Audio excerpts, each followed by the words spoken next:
2. 그들은 울창한 숲 사이를 뚫고 좁다란 골짜기에서 큰 모양으로 꺼진 곳 위쪽 끄트머리에 이르렀다. 나무들 사이 저만치 그들 앞쪽으로 우뚝 솟아있는 너럭바위 아래 틀림없이 캠프가 있을 것 같은 곳이 보였다. 캠프를 치기에 훌륭한 장소였다. 바로 옆까지 가기 전에는 조금도 눈에 띄지 않았고 로버트 조던은 이 캠프가 공중에서도 발견되지 않으리라는 것을 알 수 있었다. 위쪽에서 내려다 보아도 아무것도 보이지 않을 것이다. 곰의 소굴처럼 교묘하게 감추어져 있었다. 그러나 경비는 좀 더 철저히 써야 할 것 같았다. 가까이 다가가면서 세심히 살펴보았다. 너럭바위 암층에 커다란 동굴이 있었고 그 입구 한 옆에는 한 사나이가 바위에 등을 기댄 채 두 다리를 쭉 뻗고 앉아 있었다. 카빈총은 바위에 기대 세워져 있었다. 칼로 막대기를 깎고 있던 그는 가까이 오는 일행을 빤히 바라보더니 다시 깎기 시작했다. 어이, 데리고 온 사람이 누구야? 앉아있던 사나이가 물었다. 영감과 다이너마이트 폭파원이야.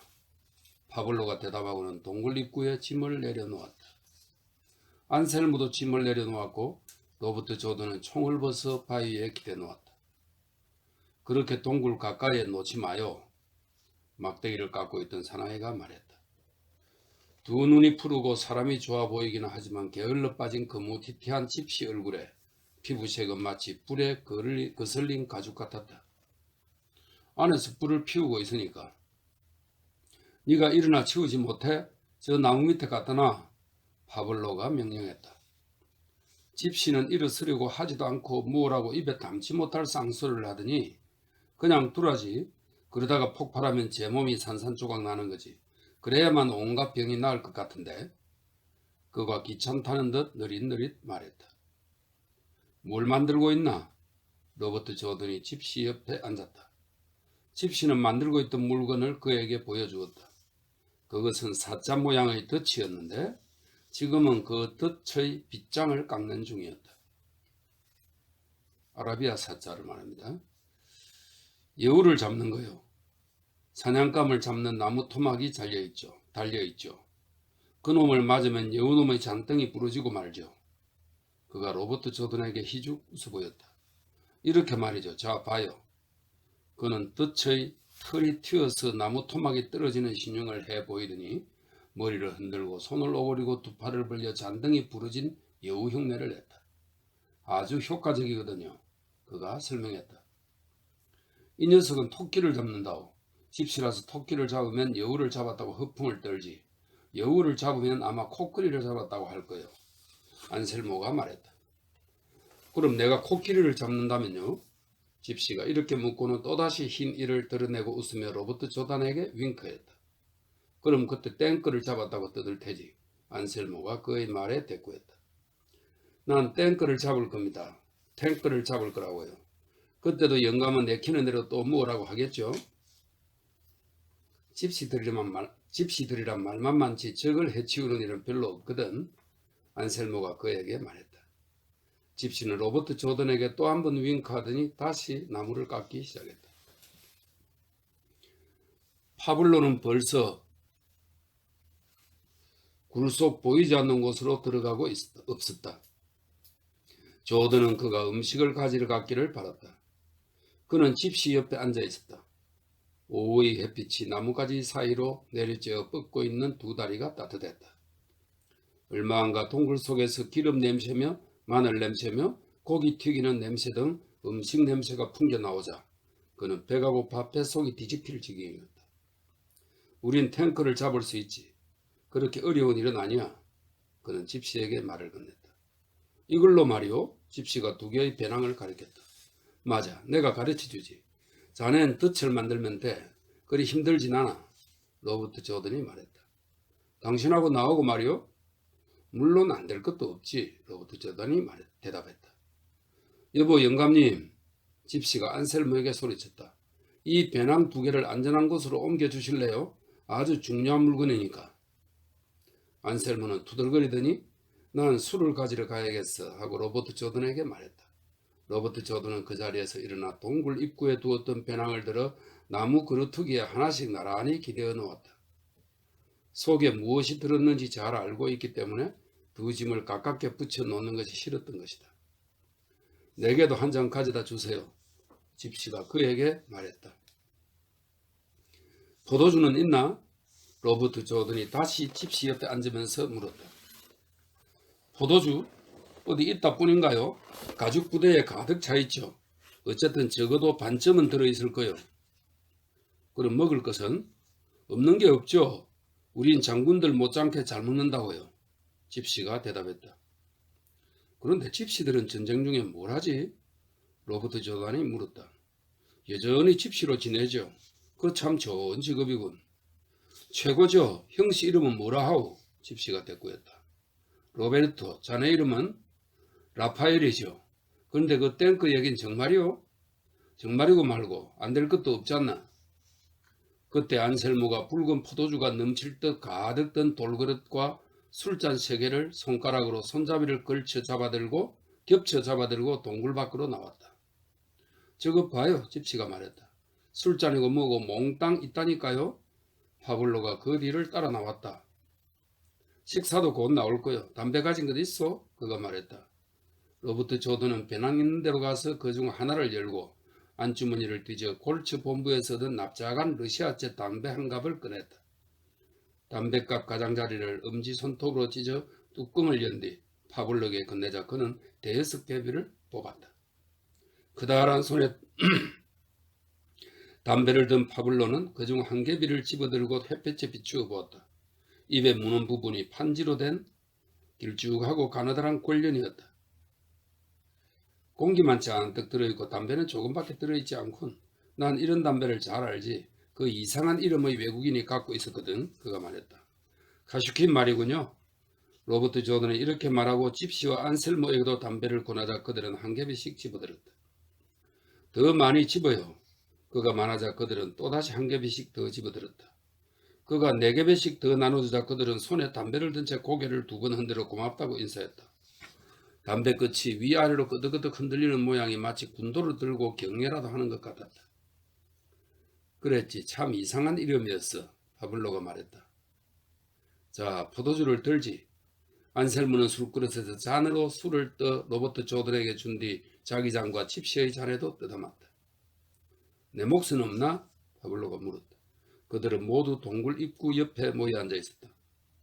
안셀무는 파블로에게 자기 잔을 주고는 잔 하나를 더 가지러 동굴 안으로 들어갔다. 동굴에서 나오자 그는 술그릇 위로 허리를 굽히고는 한 잔 가득 술을 떠담았다.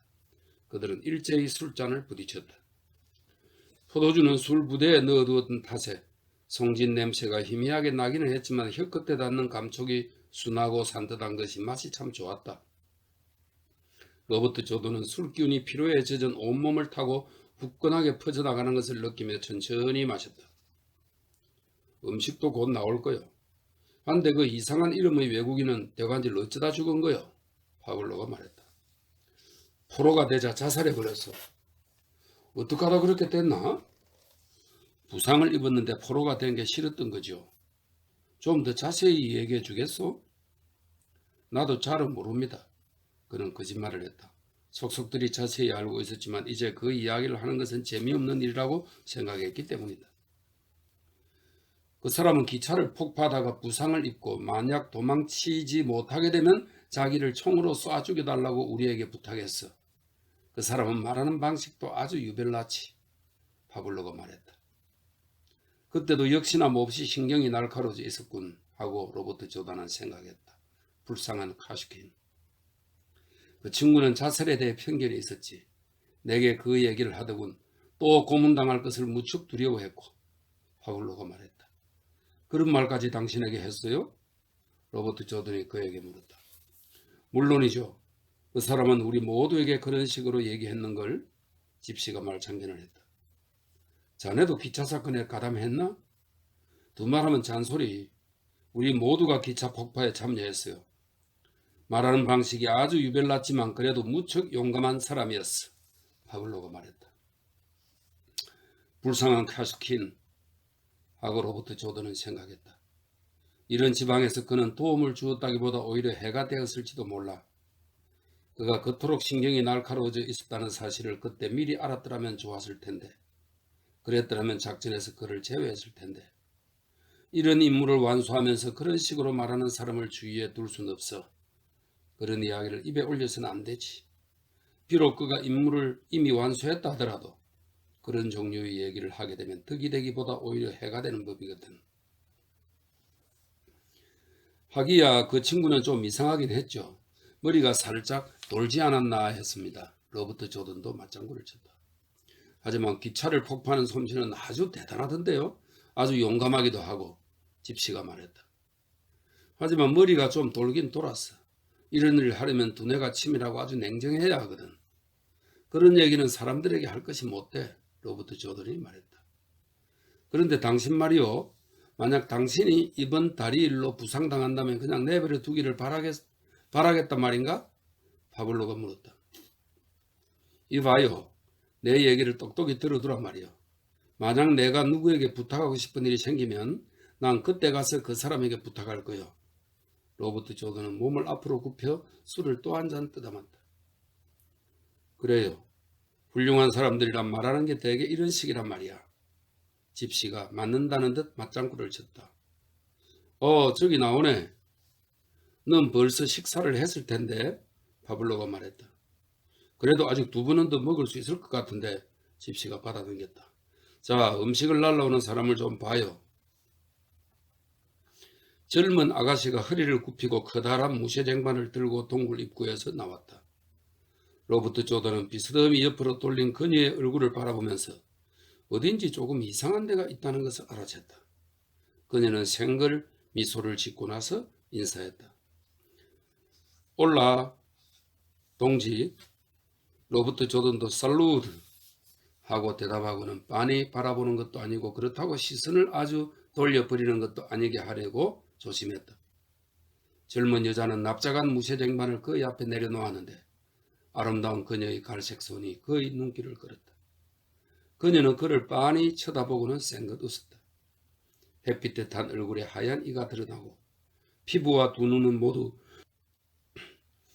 황금빛이 도는 황갈색이었다. 두드러진 광대뼈에 서글서글한 눈매, 탐스러운 입술은 일자로 다물고 있었다. 머리카락은 햇빛에 몹시 탄 들판의 곡식처럼 황금갈색이었지만 전체를 짧게 깎아 놓아서 길이는 기껏해야 물개의 털 정도밖에 되지 않았다. 그녀는 로버트 조던을 정면으로 바라보고 쌩긋 웃으면서 갈색 손을 들어 머리카락을 쓸어 넘기려고 했지만 손이 지나가자 이내 머리카락이 곤두섰다. 예쁜 얼굴인데 하고 로버트 조던은 생각했다. 머리만 저 모양으로 짧게 깎지 않았더라면 참 미인이겠는걸. 난 이렇게 비서요. 그녀가 말하고는 또 웃었다. 자, 어서 드세요. 그렇게 쏘아보지만 말고. 바야돌리도에서, 이것도 지명입니다. 놈들이 머리를 이 꼴로 만들어 놓았어요. 여태껏 잘한 게 이 정도예요. 그녀는 맞은편에 앉아 그를 바라보았다. 그가 마주보자 그녀는 쌩글 미소 지으며 무릎 위에 두 손을 겹쳐 놓았다. 무릎에 두 손을 겹치고 앉아있을 때 바지의 터진 곳으로부터 그녀의 길고 미끈한 두 다리가 비스듬히 드러나 보였다. 회색 셔츠 속으로는 조그만 젖가슴이 봉긋 솟아올라 있었다. 로버트 조던은 그녀를 바라볼 때마다 자꾸만 목구멍이 막히는 것 같았다. 접시는 없어. 안셀모가 말했다. 당신 나이프를 쓰도록 하구려. 젊은 여자는 포크 4개를 끝을 아래로 가게 해서 쇠쟁반 한쪽에 걸쳐 놓았다. 그들은 스페인의 풍습에 따라 아무 말도 하지 않고 쟁반 위에 음식을 먹기 시작했다. 토끼고기에 양파와 피망을 넣어 끓인 요리인데 적포도주 소스에는 병아리 콩도 들어있었다. 흐물흐물하게 잘 익은 토끼고기는 뼈가 잘 발라지는 데다 소스 맛도 좋았다. 로버트 조던은 식사를 하면서 포도주를 또 한 잔 마셨다. 젊은 아가씨는 식사를 하는 그를 줄곧 지켜보고 있었다. 다른 사람들은 모두 자기 음식을 내려다보며 먹는 데만 정신이 팔려 있었다.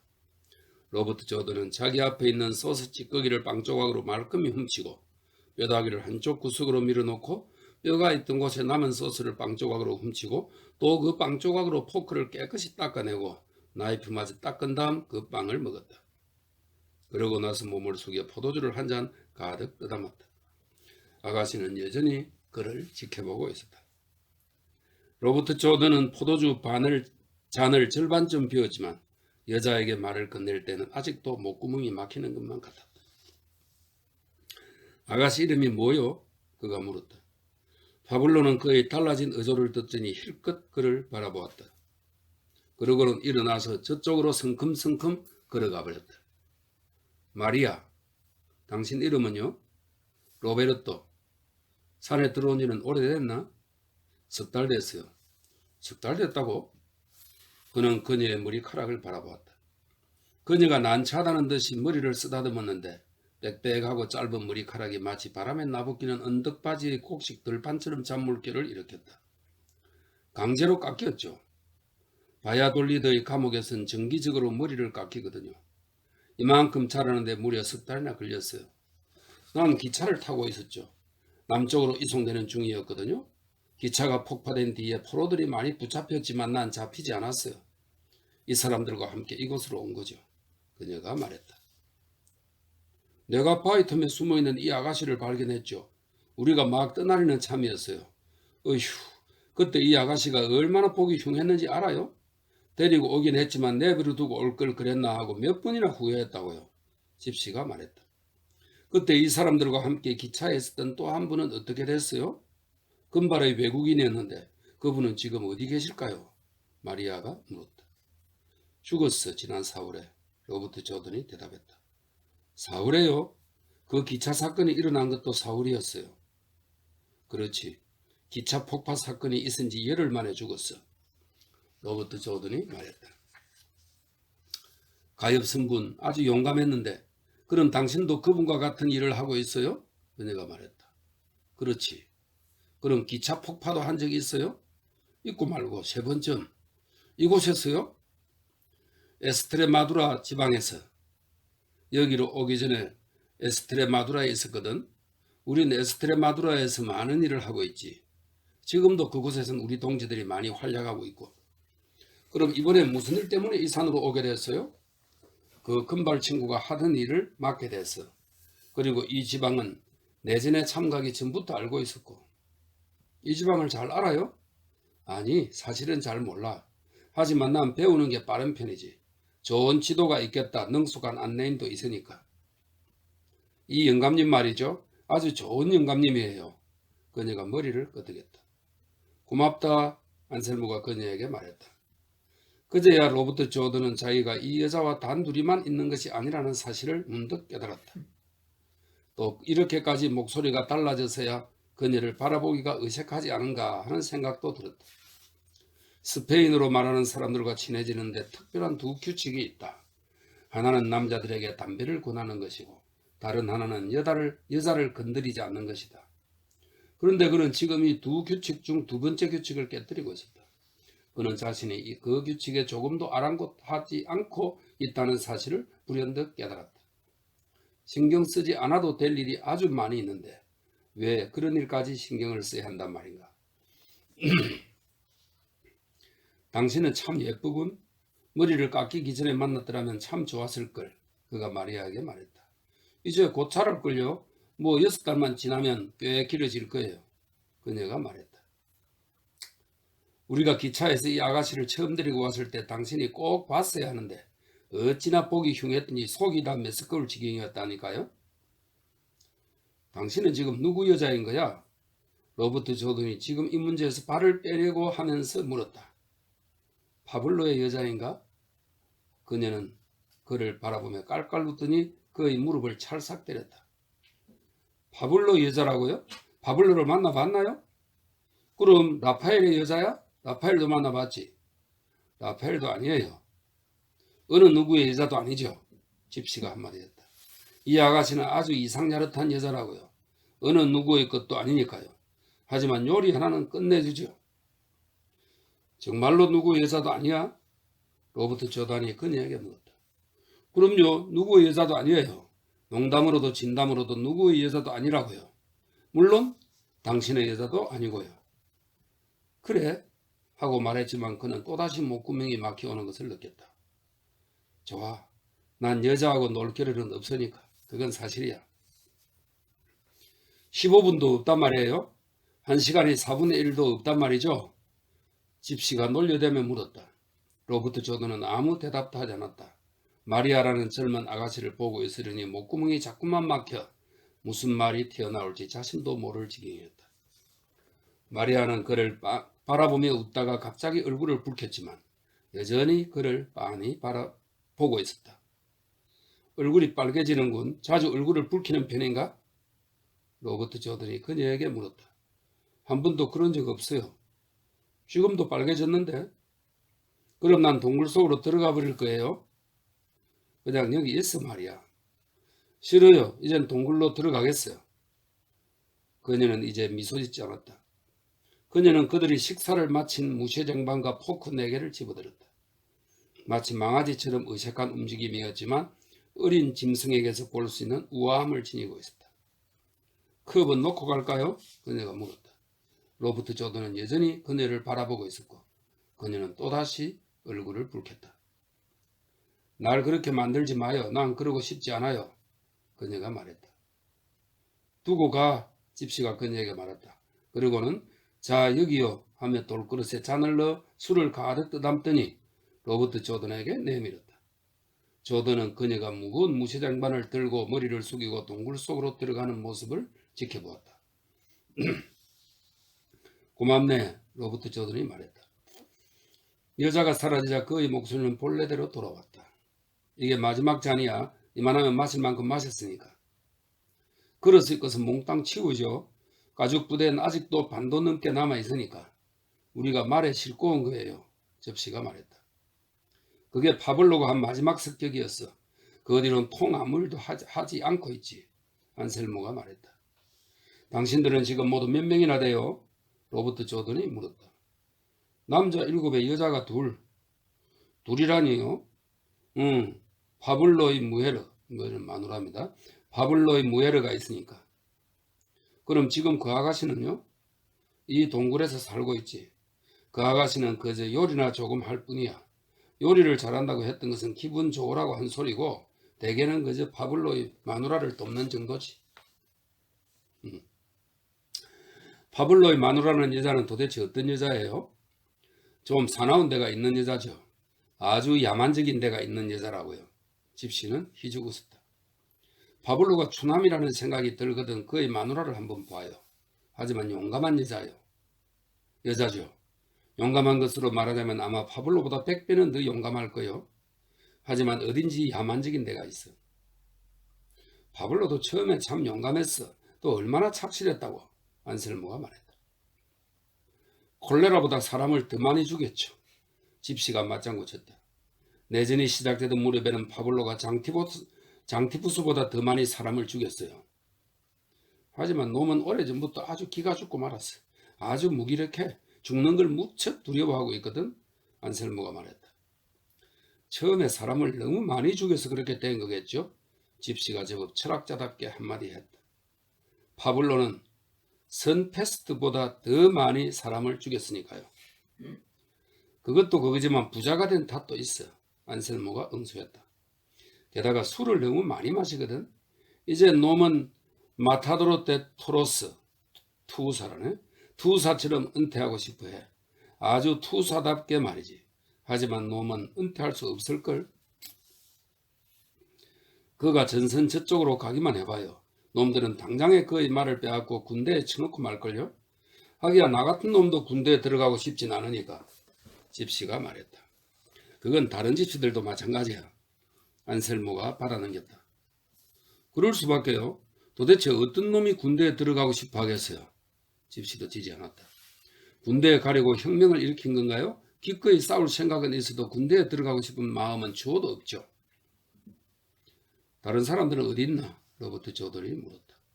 그는 술기운이 돌자 기분이 느긋해지며 졸음이 밀려왔다. 숲의 땅바닥에 벌렁 드러누우니 나무 꼭대기 사이로 산간지방에서 오후에 뜨는 조그마한 구름이 더 높은 스페인 하늘을 유유히 흘러가고 있는 모습이 눈에 들어왔다. 두 사람은 동굴 속에서 잠을 자고 있죠.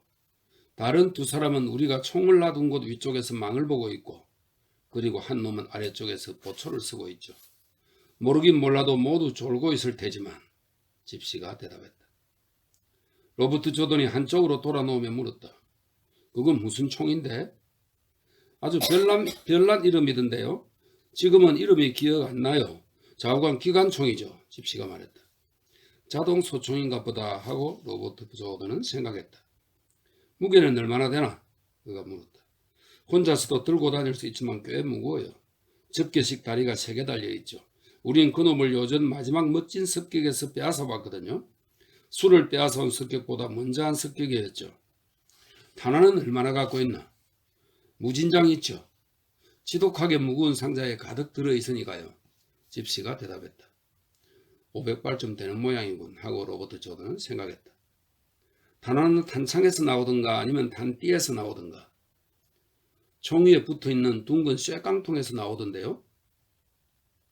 뭐야, 그럼 루이스 기관총 아닌가 하고 로버트 조던은 생각했다.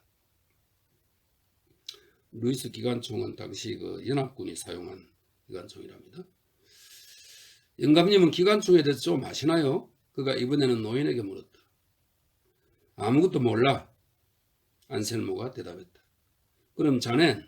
그가 집시에게도 물어보았다. 기관총이란 놈은 총알이 무섭게 빠르게 튀어나간다는 거 하고 총열이 너무 뜨거워 손을 갖다 대면 바로 화상을 입는다는 것쯤은 알죠. 집시가 자랑스러운 듯 대답했다. 그것도 모르는 사람이 어디 있담? 안셀모가 경멸조로 대꾸했다. 그럴지도 모르죠. 하지만 이 양반의 기관총에 대해서 아는 게 있느냐고 묻기에 대답한 거잖아요. 집시가 대꾸했다. 그러고는 덧붙였다. 그리고 보통 소총과는 달라서 방아쇠를 당기고 있는 동안 탄환이 쉬지 않고 계속 튀어나가요. 총신이 막히거나 탄환이 떨어지거나 아니면 너무 열에 달아서 녹아버리든가 하지 않는 한에는 그렇지. 로버트 조던이 영어로 말했다. 지금 뭐라고 했나? 안셀모가 그에게 물었다. 아무것도 아닙니다. 그저 영어로 장례를 점쳐보았습니다. 로버트 조던이 대답했다. 참 신기하네요. 잉글리시로 장례를 점친다고요? 당신은 손금도 볼 줄 알아요? 집시가 말했다. 몰라. 하지만 자네가 볼 줄 안다면 내 손금을 보고 앞으로 사흘 동안 무슨 일이 일어날지 좀 가르쳐줘. 로버트 조던은 대답한 뒤 술 한 잔을 또 떴다. 파블로의 마누라는 손금을 볼 줄 알죠. 하지만 워낙 성미가 고약하고 지독해 나서 금세 손금을 봐줄지는 모르겠어요. 집시가 말했다. 로버트 조던은 벌떡 일어나 단숨에 술을 쭉 들이켰다. 어서 파블로의 마누라를 만나봅시다. 그토록 성미가 고약하다면 만나서 해결봐야지. 그가 말했다. 그 여자는 건드리러 가져가고 싶지는 않은데요. 나를 끔찍히 미워하거든요. 라파엘이 대꾸했다. 왜 미워하는데? 시간만 허송하는 사람 취급을 한다니까요. 그런 부당한 법이 어디 있어? 안셀모가 비웃듯이 말했다. 라파엘이 집시입니까? 그 여자는 집시들에게 반감을 품고 있어요. 그럴 리가. 안셀모가 대꾸했다. 그 여자한테도 집시의 피가 섞여 있어요. 라파엘이 말했다. 자기가 무슨 말을 짓거리는지 잘 안다고요. 그러고 나서 그가 희죽 웃었다. 그런데도 그 여자 혓바닥은 채찍처럼 매섭기 거지없고 불에 타는 것 같죠. 그런 혓바닥으로 누구든 닥치는 대로 껍질을 벗겨버리죠. 한 겹 말이에요. 참 이루 말할 수 없이 사나운 여자라고요. 그렇다면 그 마리아는 아가씨하고는 어떻게 지내지? 로버트 조던이 물었다. 잘 지내죠. 그 아가씨를 좋아하거든요. 하지만 만약 누구든지 그 아가씨에게 마음을 두고 가까이 하려다가는 그는 고개를 흔들고 혀를 쳤다. 그 여자는 아가씨하고 사이가 아주 좋아. 썩 잘 돌봐주고 있어. 안셀모가 맞장구를 쳤다. 기차 폭파 당시 우리가 처음 그 아가씨를 발견했을 땐 참으로 괴상했죠. 라파엘이 말했다. 입을 딱 다물고 아무 말도 없이 줄곧 울기만 했다니까요.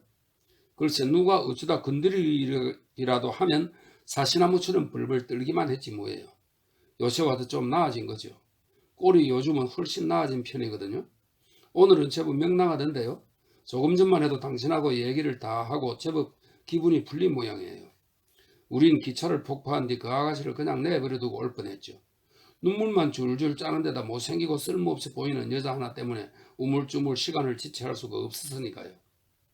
그런데 그 마누라가 밧줄로 아가씨를 묶어 걷지 못할 때는 밧줄 끝으로 후려 갈기며 걷게 했죠. 얼마 뒤 아가씨가 정말로 더 이상 못 걷게 되자 그 마누라가 어깨에 짊어지고 그러죠. 마누라가 녹초가 되면 내가 지고요. 가슴까지 감기는 가시금작화와 히스 등구를 헤치면서 산중턱까지 높이 올라왔죠. 그 뒤 내가 못 지면 파블로 가지고 왔죠. 그런데 말이죠. 그 마누라가 우리에게 아가씨를 지게 할 때 쓰는 말투가 정말 기가 막혔다니까요. 그는 그때 일을 회상하고는 고개를 슬레슬레 내저었다. 그 아가씨는 다리가 길긴 했지만 키는 그리 크진 않았죠. 뼈도 굵지 않았으니까 무게도 그리 대단하지 않았고요. 하지만 막상 짊어지고 가랴 멈춰서서 총을 쏘랴 또다시 지고 가려니 꽤 무겁던데요. 그 늙은 마누라가 밧줄로 파블로를 후려 갈기더니 놈의 총을 들어주었죠. 파블로가 아가씨를 내려놓으면 총을 도로 그의 손에 들려주고요. 그러다가 또 파블로에게 어서 아가씨를 다시 짊어지라고 욕설을 퍼부으면서도 놈의 총에다 총알을 재어주기도 했고요. 녀석의 탄알 주머니에서 탄알을 꺼내 탄창에 털어넣고는 다시 욕설을 퍼붓곤 했죠. 그러다가 겨우 날이 저물어 밤이 되자 그제야 겨우 숨을 돌릴 수 있었지 뭐요. 적군에게 기마병이 없었던 게 천만 다행이었죠. 그 기차일은 무던히 힘들었던 모양이야. 안셀모가 말했다. 난 그때 거기 없었어. 그는 로버트 조던에게 설명했다. 파블로 부대와 오늘 밤 만나게 될 엘소르도 영감의 부대가 있었고 또 이 산중에 다른 부대가 둘 더 있었어. 난 그땐 전선 건너편에 있었지. 그 이상야릇한 이름의 금발 사나이 말고도 집시가 다시 말을 꺼냈다. 카슈킨. 그래요. 도무지 외울 수 없는 이름이거든. 그 사람 말고 기관총을 가진 사람이 둘 있었죠. 역시 군에서 파견된 사람들이었어요. 이 작자들은 기관총을 들고 도망칠 수가 없자 그만 내동댕이 쳤어요. 기껏해야 그 아가씨 무게밖에 안 되는 걸 가지고 만약 파블로의 마누라가 그 작자들을 지휘했더라면 틀림없이 갖고 도망치게 했을 거예요. 그는 그때 일을 생각하면서 고개를 내젓더니 다시 말을 이었다. 난 머리턴을 하고 그때 같은 폭파 광경은 본 적이 없었죠.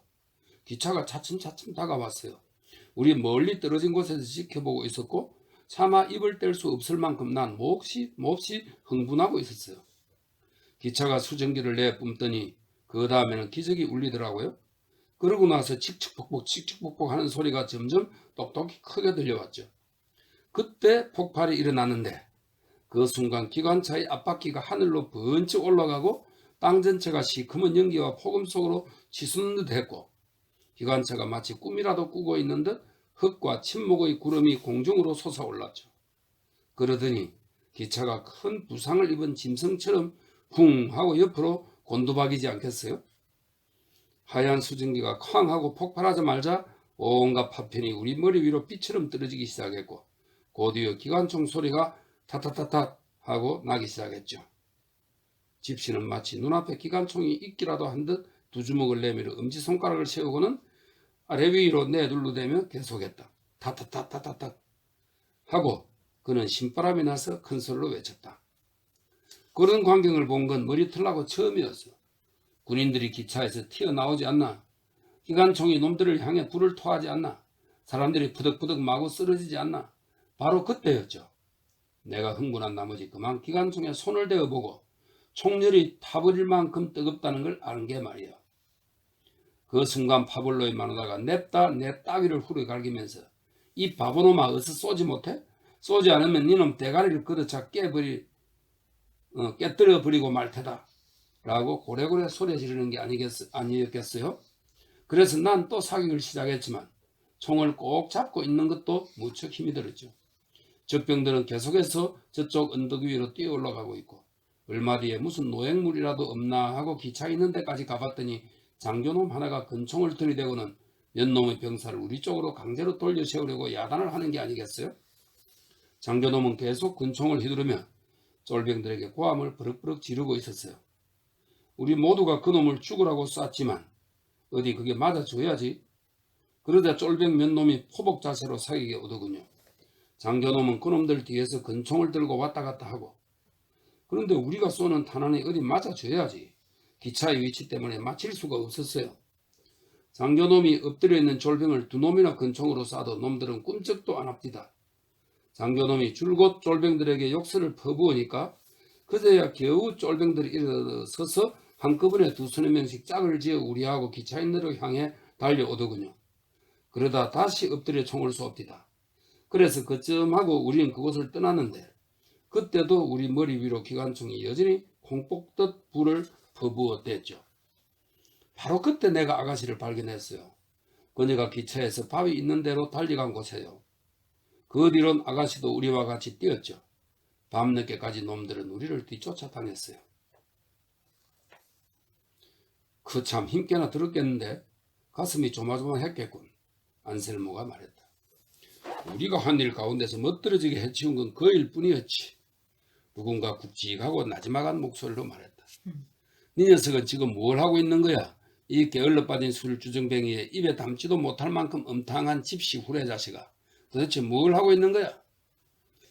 로버트 조던이 바라보니 50살 정도 되고 파블로만큼이나 몸집이 큰 여자가 서 있었다.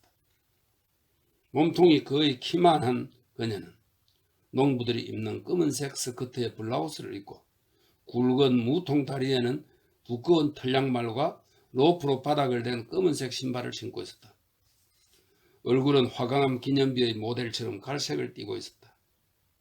손은 컸지만 그래도 제법 볼품이 있었고 수치 까만 곱슬머리는 빙빙 사려서 묶어놓고 있었다. 어디 대답 좀 해봐.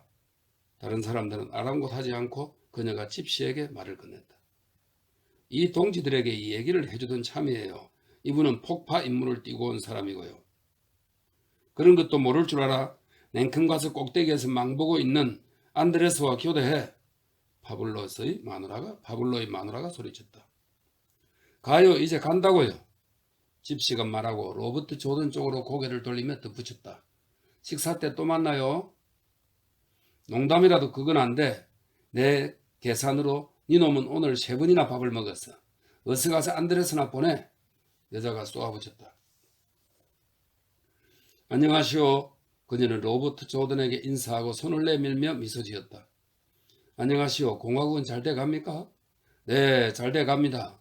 그가 이렇게 대답하며 그녀의 억센 악수에 답했다. 나도 공화국도 무사합니다. 그렇다니 기쁘네. 그녀가 말했다.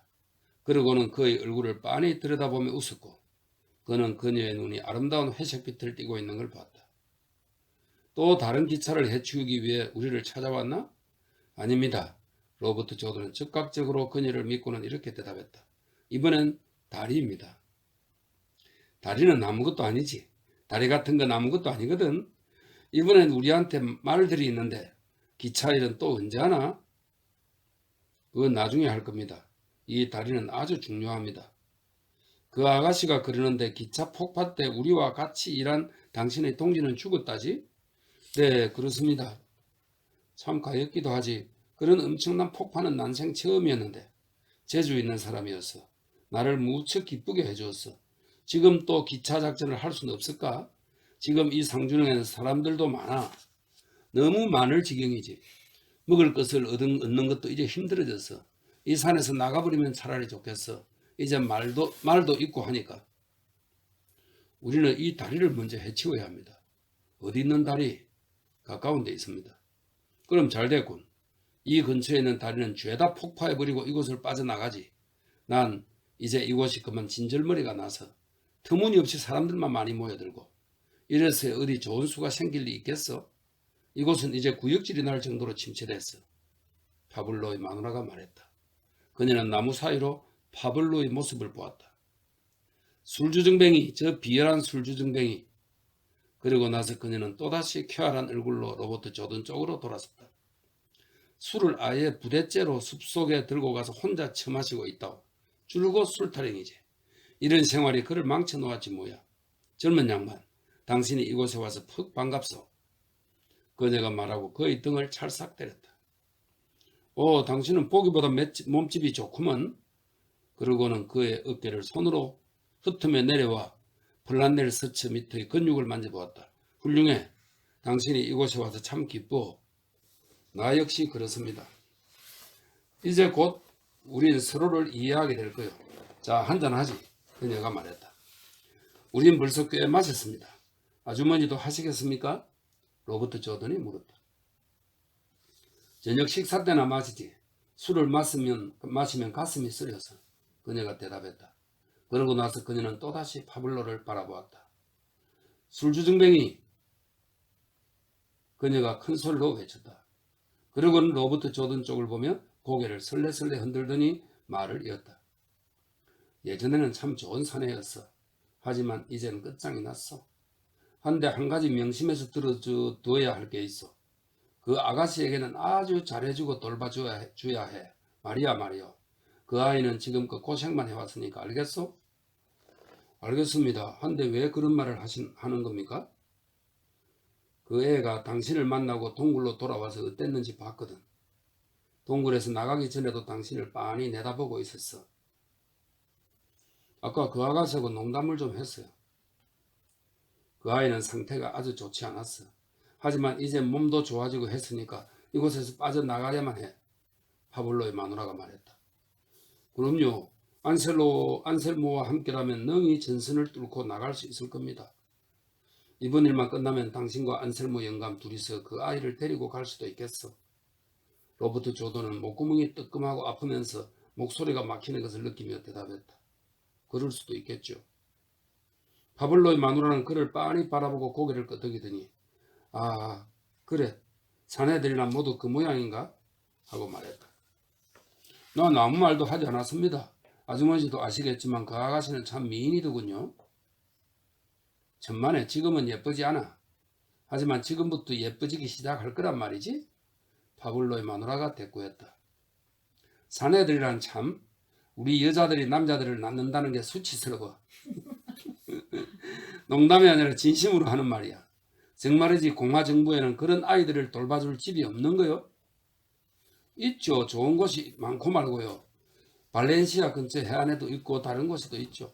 거기선 그녀를 잘 대접해 줄 거고 어린애들을 상대로 일할 수도 있을 겁니다. 일도 가르쳐 줄 거고요. 로버트 조던이 대답했다. 그게 바로 내가 바라는 거야. 파블로의 마누라가 대꾸했다. 파블로는 벌써부터 저 아이에게 진절머리를 내고 있어. 제작자가 적골이 된 이유 중 하나도 저 애 때문이라고. 저 애 얼굴만 보면 마치 아픈 사람처럼 맥을 못 추니까. 당장에도 저 애가 여기 떠나는 게 제일 좋은 방법일 거예요. 이 일이 끝나면 데리고 가죠. 당신에게 맡기면 그 애를 잘 돌봐줄 거지. 난 지금 오래된 친구에게 하는 것처럼 당신에게 얘기하고 있어. 서로 마음 맞으면 그럴 수 있는 거죠. 로버트 조던이 대답했다. 앉아요. 일이란 억지로 한다고 되는 건 아니니까. 약속해 달라고 부탁하진 않겠어. 다만 당신이 저 애를 죽어도 데리고 가지 않겠다면 큰일이니까 그때 약속해 달라고 부탁할 거야. 파블로의 마누라가 말했다. 내가 아가씨를 데리고 가지 않으면 어째서 큰일이란 건가요? 당신이 가버린 뒤에 그 애가 미쳐 날뛰는 꼴은 참아보고 싶지 않으니까. 여태 그렇게 미쳐 있다시피 지냈어. 그 일 말고도 나한테는 할 일이 태산 같아. 다리 일을 끝마친 뒤에 우리가 데리고 가죠. 이 다리를 해치운 뒤 그때까지 내 목숨이 붙어 있으면 데리고 가겠습니다. 로버트 조던이 말했다. 그런 식으로 말하는 건 듣고 싶지 않아. 그렇게 말하면 행운이 달아나 버리거든. 약속하려고 그렇게 말했을 뿐입니다. 난 일부러 비관적으로 말하는 사람이 아닙니다. 어디 손 좀 봅시다. 그녀가 말했다. 로버트 조던이 손을 내미자 그녀는 커다란 손으로 그의 손을 붙잡고 엄지손가락으로 손바닥을 한참 비빈 뒤 한참 동안 자세히 들여다보더니 손을 내려놓았다. 그녀는 자리에서 일어섰다. 그도 따라 일어서자 그녀는 미소를 띠지 않고 그를 바라보았다. 손금이 어떻습니까? 로버트 조던이 물었다. 난 그런 건 믿지 않습니다. 그러니 뭐라고 말해도 겁먹지 않아요. 아무것도 아니야. 아무것도 못 봤어. 그녀가 말했다. 아니요. 아주머니는 무언가 봤어요. 난 그저 호기심으로 알고 싶을 따름입니다. 그런 거 믿지 않아요. 그럼 뭘 믿는데? 여러 가지를 믿죠. 하지만 그것만은 믿지 않습니다. 여러 가지라는 게 도대체 뭐지? 내가 할 일 말입니다. 그래.